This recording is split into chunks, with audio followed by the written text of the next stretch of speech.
Fala aí, bruxões, beleza?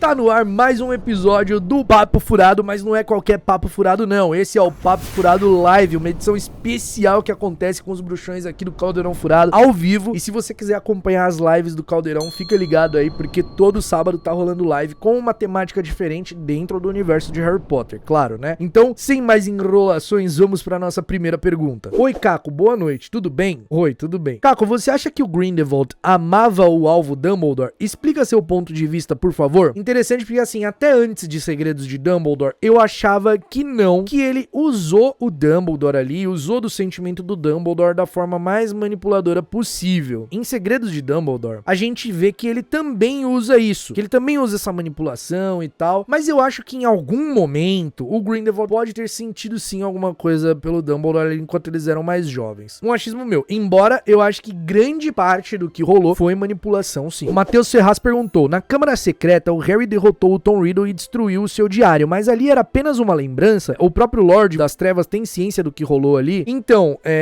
era uma lembrança, tá? Era uma lembrança, e o Voldemort só sabe que o diário foi destruído porque o Lúcio contou. Porque assim, o Voldemort não sentia a Horcrux ser destruída. No filme mostra ele sentindo e tal, mas ele não sentia. Tanto que ele vai averiguar se as Horcruxes dele estão nos lugares, né? No livro tem isso, essa passagem muito legal do Voldemort chegando na caverna, vendo que o medalhão não tá lá, ficando furioso, então ele não sente, tá? Então ele só tem ciência disso porque o Lúcio contou, beleza? Pergunta da Mariana, foi Mariana Carvalho ou Marina Carvalho, acabou passando aqui, mas eu vi, a pergunta tá guardada na minha mente. Caco, quem começou com o Ministério da Magia? Então, antes do Ministério da Magia, havia o Conselho dos Bruxos, que era um grupo de bruxos que se reuniam ali pra discutir as leis e tal, e isso precedeu o Ministério. O Ministério, ele surge ali por volta de 1600 e pouquinho, 1700, e aí o primeiro ministro da magia eleito não foi o Lick Gamp, não foi. O Lick Gamp mesmo, olha lá. É verdade, eu confundi o Lick Gamp com Grogan Stump. Grogan Stump foi quem definiu que era um ser e um animal, e o Lick Gamp foi o primeiro ministro da magia. Antes disso tinha os chefes de conselho, como a Elfrida Clegg, que foi quem decretou que o Pomorim Dourado era proibido no quadribol, o Barbarous Braid,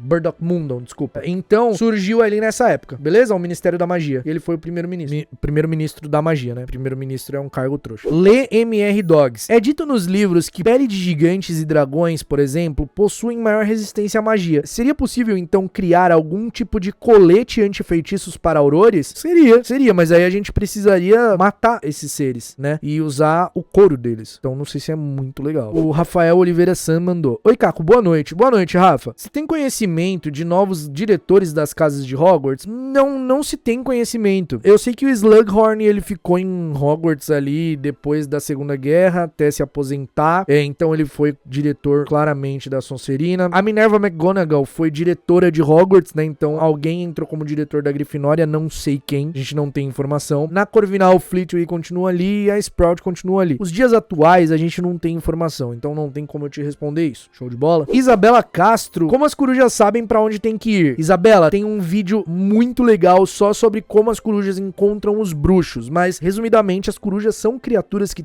elas têm uma ligação com a magia e com o mundo da magia muito forte. Eu não sei nem por que elas não são consideradas criaturas mágicas, porque elas têm uma ligação muito forte e elas simplesmente sabem onde elas têm que ir, elas simplesmente sabem quem elas têm que encontrar, é da natureza delas. Elas têm um misticismo, uma ligação com a magia muito grande. Boa noite, Caco. Se o Dobby passou pelas proteções da casa, um comensal poderia enviar um elfo para, por exemplo, envenenar a comida do Harry? Valeu. Cara, pergunta interessante. Mas o Dobby tava ali porque ele não queria fazer mal pro Harry. Qualquer pessoa que quisesse fazer mal pro Harry, acho que não conseguiria estar ali. Tipo, tirando os próprios tios, né? Que, nossa, são os amores. Mas, assim, os comensais, eles não pensam, assim, em acabar usando... Primeiro que os comensais, eles não tinham essa autorização de ir atacar o Harry. Começa daí. O Voldemort que queria fazer isso pessoalmente. E o Voldemort não mandaria um elfo doméstico pra atacar o Harry. Tipo, isso seria, assim, seria nada Voldemort Voldemort da parte dele. Mas eu acho que não seria possível, tá? Bruno Laurins. Oi, Caco. Qual o poder de um cacique supremo tem sobre os ministérios? Tenho a impressão de que a palavra do Dumbledore não vale muito no retorno do Voldemort. Bruno, o cacique supremo, ele é o chefe da Confederação Internacional dos Bruxos, né? É uma coisa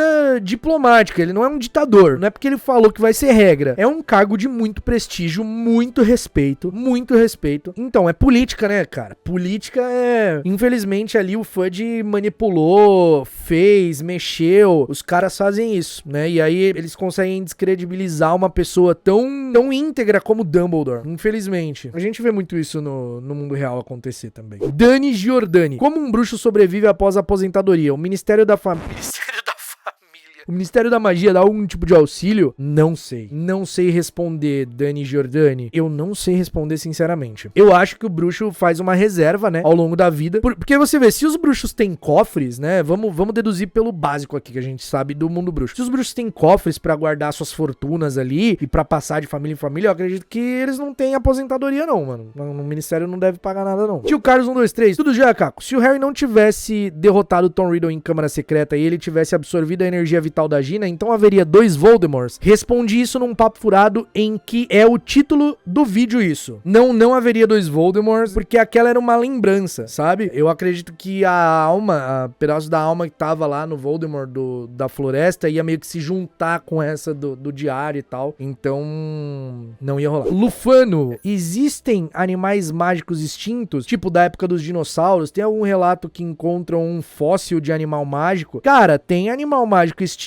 Tanto que o Newt Scamander, ele preserva, o trabalho dele é orientar bruxos. Ele escreveu o livro para impedir isso, né? Você vê que ele fala até no filme, esse é o último casal de Arpels. Eles estavam à beira da extinção. E aí ele tava fazendo os bichos se reproduzir lá. Então com certeza existem criaturas mágicas extintas. Medusa Rec 13. Uma pergunta, como é que Alvo sabia o que ia acontecer em Animais Fantásticos 3 por entregarem artefatos mágicos à sua equipe, como por exemplo, a gravata que era uma chave de portal, que era exatamente o que o Newt e o Teseu iriam precisar. Não é que ele sabia exatamente, mas ele deu umas paradas que poderia ser útil, né? Ele deu umas paradas que poderia ser útil. O Dumbledore, ele sempre deduz muito bem algumas coisas. E aí, pelo Teseu ser um cara que era Auror, né? Trabalhava na lei e tal, acho que ele sabia que poderia rolar uma tentativa ali dele prender a galera e acabar ele sendo preso. Então, talvez ele tenha só usado a dedução como sempre, né? Ricardo Julian, deixa eu ler aqui. Será que não foi coincidência da união dos feitiços de proteção Amor dos Irmãos Dumbledore que permitiu o bloqueio do Avada? Cara, muito provavelmente o que aconteceu ali foi isso sim, o Ricardo, né? A junção dos feitiços ali talvez tenha permitido um bloqueio e pelo fato de ter o lance do pacto, deve ter influenciado também. Então provavelmente rolou isso, né? Mas não dá pra saber com certeza. Isso a gente só pode especular. Mas é um pensamento interessante. O Fábio Leonardo Brito perguntou: existe algum material canônico sobre as mudanças no corpo docente de Hogwarts imediatamente após a Segunda Guerra? Não tem, Fábio. Não tem. O que a gente sabe é que o Neville se tornou professor de herbologia e que a Minerva se tornou diretora, né, de Hogwarts. Vinícius, se as corujas sempre sabem pra onde ir, por que nunca usaram uma carta pra achar criminosos como Sirius e outros? Cara, por incrível que pareça, essa resposta eu também respondo lá no vídeo sobre as corujas, mas eu respondi aqui também. Um bruxo que não quer ser localizado por uma coruja não é localizado, beleza? Então, se o bruxo não quer ser localizado, ele consegue fazer isso. Gabriel SF, por que a Hermione não conseguiu consertar a varinha quebrada do Harry? Porque a Hermione não é a rainha do mundo bruxo.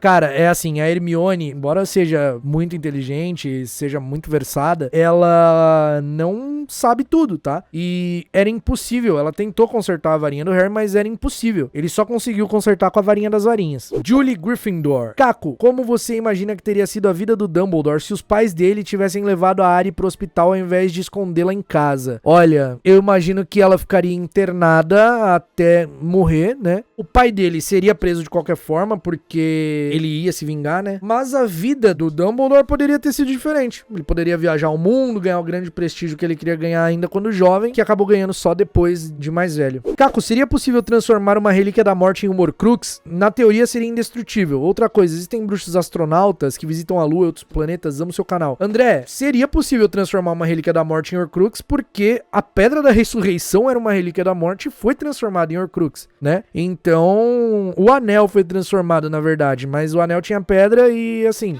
não foi indestrutível. E sobre bruxos astronautas, eu nunca ouvi falar. Com certeza tem bruxos que são entusiastas do espaço, que estudam astronomia e tal, mas astronautas, não sei. Salve, Caco, é possível um bicho-papão se transformar em basilisco e matar pelo olhar também? Isso daria uma bela demissão pro professor de defesa contra as artes das trevas. Vitor Hugo Wells perguntou isso aqui e eu achei interessante demais. Cara, o Dementador, né, no caso lá que o Harry, o bicho-papão se transforma no Dementador pro Harry, ele acaba dando as sensações que um Dementador real dava pro Harry, mas o Lupin fala: um Dementador de verdade seria muito pior. Então é uma parada reduzida, mesmo que ainda dê a sensação. Então eu acredito que se o bicho-papão se transformasse em basilisco, o olhar dele não mataria, nem petrificaria. Mas ainda assim é perigoso, porque é um bicho-papão, né? Ele vai assustar, vai deixar a pessoa morrendo de medo e tal. Mas o bicho-papão, ele é meio inofensivo, pra falar a real. Então é isso, meus bruxos. Esse foi o Papo Furado, edição especial live. O Papo Furado normal vai continuar acontecendo, com as perguntas lá pelo Instagram, fiquem tranquilos. Se você quiser participar da próxima live, que acontece no sábado às 7 da noite, é só ficar ligado aí. Eu sempre coloco aí as informações um pouquinho antes da live, 1 hora antes, algumas horas antes, talvez um dia antes, não sei. Vai depender de como rolar tudo. Mas a gente se vê no próximo episódio do Caldeirão Furado e até lá, mal feito, feito.